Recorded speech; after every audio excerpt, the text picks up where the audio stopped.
Proverbs 26. This chapter has a lot to say about people described as fools.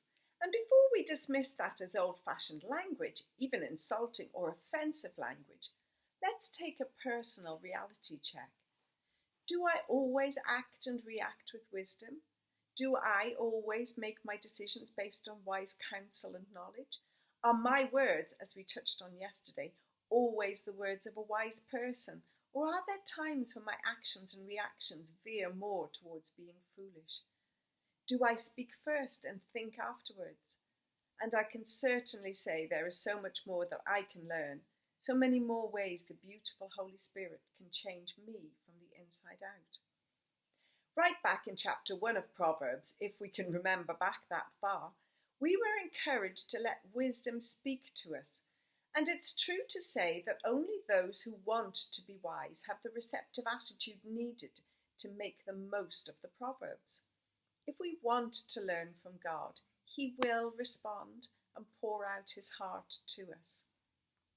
Two verses have stood out to me in particular in our chapter today.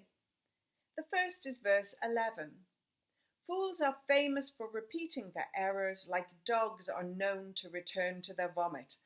It's a bit gross really, and I'm glad I own a cat. But what does it really mean? Don't keep going back and repeating your own mistakes. There are things I do that I know I shouldn't, and yet I tend to keep doing them. And we're all the same in this, though the mistakes we repeat will probably be different. It might be eating that extra chocolate, passing on that piece of news which was confidential, staying up so late we don't function well in our workplace the next day, forgetting to spend time seeking God, watching that dodgy program. And here God is reminding us not to keep repeating our mistakes by this drastic picture, to rid ourselves of those nasty habits by replacing them with good and life-giving habits.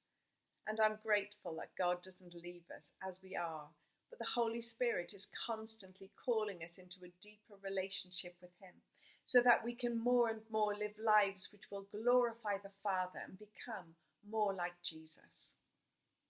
Another verse which stands out to me today is also a very graphic one. Verse 20. A fire dies down when you run out of wood, so quarrels disappear when the gossip ends. Do you have those friends who just seem to pull the gossip out of you? When you're around them, all you can seem to do is talk about others. If we're totally honest, it can feel really good in the moment to talk about others, but gossip isn't a healthy habit. Gossip can really hurt others, and it can cause situations to get blown out of all proportion.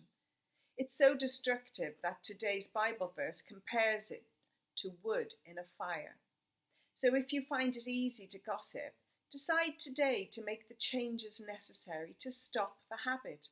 Maybe you need to hang around some different friends that don't tempt you to gossip. Perhaps you need to write this verse on your bathroom mirror to remind yourself not to gossip each morning.